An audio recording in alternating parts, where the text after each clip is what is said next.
Greetings, ladies and gentlefish, and welcome to a new kind of series, I guess, where I'm just going to showcase games from tanks which I have either kept or rebought purely for the purpose of getting an ace tanker in them. My idea is that I want to have an ace tanker in every non-artillery, because that can just be really frustrating, tank in the game. So that's the idea. So every game you see that is part of a Chase the Ace video will be an ace tanker, but that does not, of course, guarantee that it will be a win. And sometimes, you know, that will be an ace tanker through my own amazing gameplay, but also perhaps more often than not, there'll be quite a large smattering of luck. So, first offering is going to be a pair of games in the Tier 1 and 2 Chinese light tanks. Kicking off with the Tier 1 here, the NC-31. This is a machine that was based on the Renault BS. Not the Renault BS, that's the artillery piece. The Renault FT French light tank. That was a very popular tank, or tankette for its time. And it was exported widely, and many different nations had tanks based on that chassis. And it appears in the World of Tanks game, I think, in 4 different iterations. You've got the French Tier 1 light tank, or more than that. You've got the French Tier 1 light tank, the Chinese Tier 1 light tank, the Japanese Tier 1 light tank, the Soviet Tier 1 light tank, and then other machines that are based upon those chassis. So it appears quite a lot in this game, but not always under the same name. So, this is on Province, which is a map you only see at low tiers. You don't see this at higher tiers. And I've managed to slowly and ponderously work my way up here, and I'm just trying to pour shots into these guys as they go up the ridge towards our friendly team. So I'm just putting in a crossfire, basically. And managed to pick up my first kill on that poor lol tractor. T1 has decided to go for me, manages to get some air. I put a shot in him while he has some air. The armour on this tank's relatively good, and I managed to finish off that T1 without taking any damage myself. And the team is winning 5 kills to 2.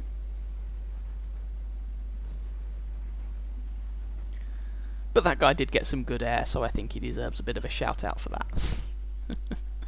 So, there's a T1 off in the distance, and what you can see is that this gun, I mean, bearing in mind this is not a 100% crew, but this gun does not aim particularly fast. The damage is okay.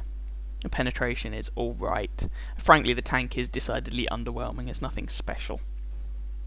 But again, just trying to see if I can put in any crossfire, if any of the enemy team are brave and or foolish enough to try and traverse across that open ground. Because once you get up onto the friendly ridgeline here, you can put shots from the position I'm currently occupying.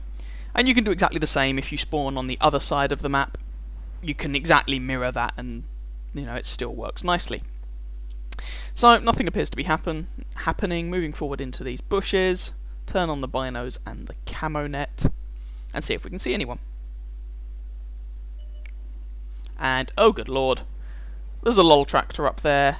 Who I have proximity spotted. So all of this damage should be assistance damage for me. He's on 1 health, he's on dead, which is nice. 6-3.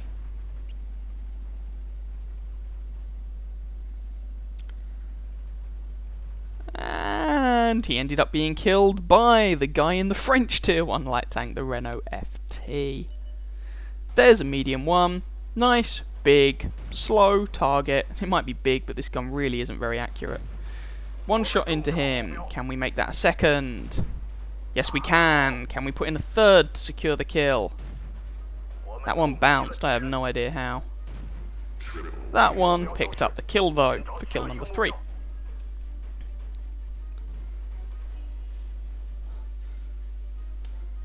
Now, there is someone just down there. And if they expose themselves, I'm going to plump shots, hopefully into their rear, but if it's into their front, I can work with that too.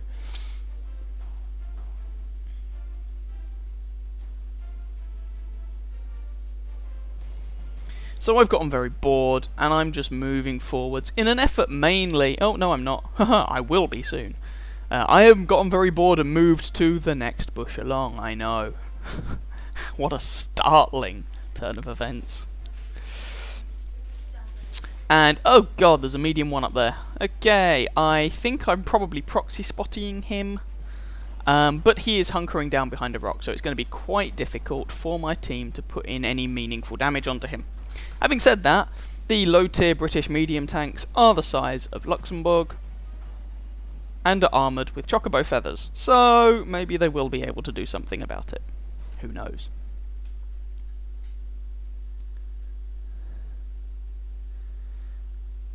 So you can see we have team members who are advancing. There's that medium again. Oh, there's another medium. Not having good days. Bye-bye. We do, however, lose a lol tractor in the process, and now I've got on board and I'm making my move. So, oh, he's dead too. I'm primarily trying to act as a scout here and spot people. If I get an opportunity to do some shooting too, great. But, oh, there's a Renault Otsu. So that's the Japanese Tier 1 light tank that is also based on the chassis of the French Renault light tank. I mean, the Renault light tank was very influential due in no small part to the fact that it was really the first tank to have the typical, what we would recognise as a tank layout. Front-mounted turret, couple of crew in the machine. You know, if you look at the British... I'll get to that in a second. If you look at the British tank, the original tank, you'll note that it's got kind of little side sponsons. So, have you noticed what's happened yet? I just got one-shot killed by the enemy lol tractor. One-shot killed, you might say. You have 77 health left. Yeah. Look at my crew members. This thing only has 2 crew. Both my commander and my driver have been taken out by a single shot from the enemy lol tractor, who is now on 5 kills. This sort of thing doesn't happen very often, but losing all of your crew is, perhaps unsurprisingly, a death condition for you in this game. I've only ever had it happen to me twice in my 17 and something thousand games. The first time was driving the Japanese Tier 1 light tank, also based on the French Renault light tank. It was the first game I played in it, and it happened to me. And now I'm playing this thing, also based on the French Tier 1 light tank. And you might notice a common trend here. The thing is, that little light tank only has 2 crew members, so a lucky shot can kill them both. So that is actually the end of my little adventure. I thought it was going really rather well. I was a little disappointed the guy had managed to get jammy as sin. So I say well done to the guy, because it was a damn good shot. Hey, it was lucky, but a little bit of skill, little bit of luck. No, I don't actually know if someone keeps shooting me. I assume they can still get XP from me, maybe, because I've still got health remaining. And I don't think it counts my tank as a corpse, but anyway.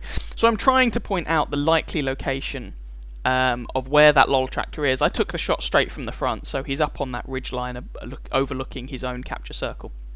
I'm trying to point out the location of him, and he says in chat he was lucky. Yeah, he was, but well done to him nonetheless. He's racked up 6 kills, and I thought that meant that my ace was not going to happen this game, because I just died. But as you can probably, well, as you should be able to surmise from the fact that this is actually in this compilation, that did end up being my ace tanker in this little thing. Mainly due to all the proxy spotting I was doing that got a bunch of enemy tanks killed. And I believe this game actually ended up being a victory nonetheless. They eventually managed to take down, I think, the Top Gun wielding lol tractor. Well played to him, by the way. Well played to him. So, have a look at the post-battle results, and then we'll jump into game number 2.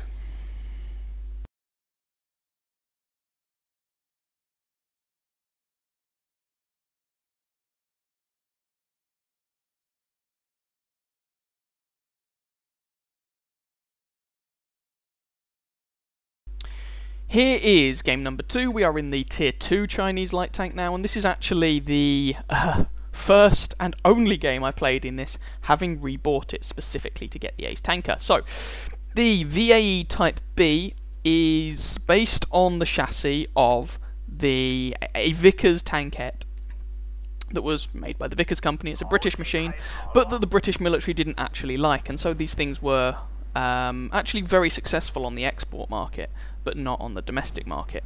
And in-game, this machine basically turns up in the Chinese tech tree in the form of the VAE Type B, and also in the Soviet tech tree as the T-26 and all of the machines based on that chassis. So, things to note about this tank. It's not particularly quick. This particular version of the tank does not get very good gun depression, but the Soviet one does, if memory serves. And this tank is packing basically the British pom-pom gun. So you've got 4-shell autoloader here. Each shell does 45 damage, giving you a clip damage of 180, with a penetration of 49 that goes up to 71 with APCR.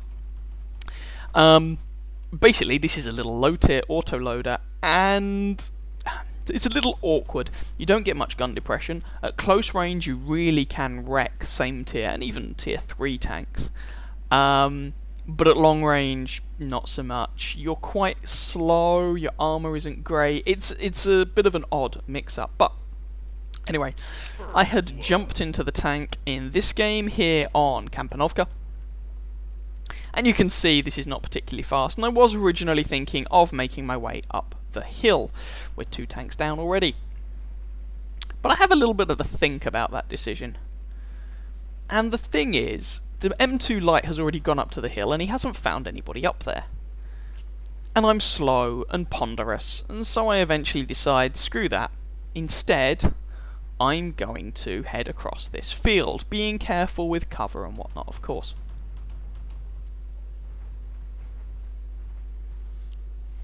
So, just following up after this M2 Light and Panzer II, our teams clawed it back, so the score lines are now even at 2 kills apiece.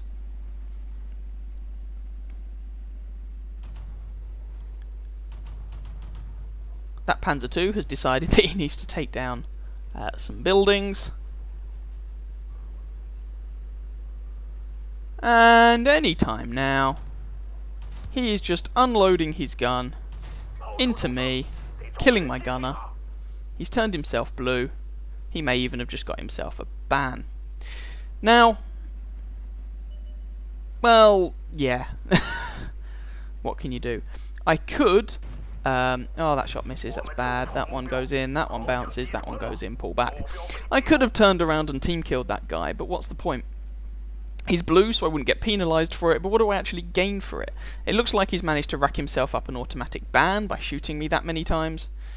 So it's not as if killing him is going to rid him from being on our team. If I'd defended myself at the time, that wouldn't have really achieved anything. As it is, he's got a ban, so he's not going to be causing anyone else any problems anytime soon. None of those shots work, and you can see at long range this gun is not very good.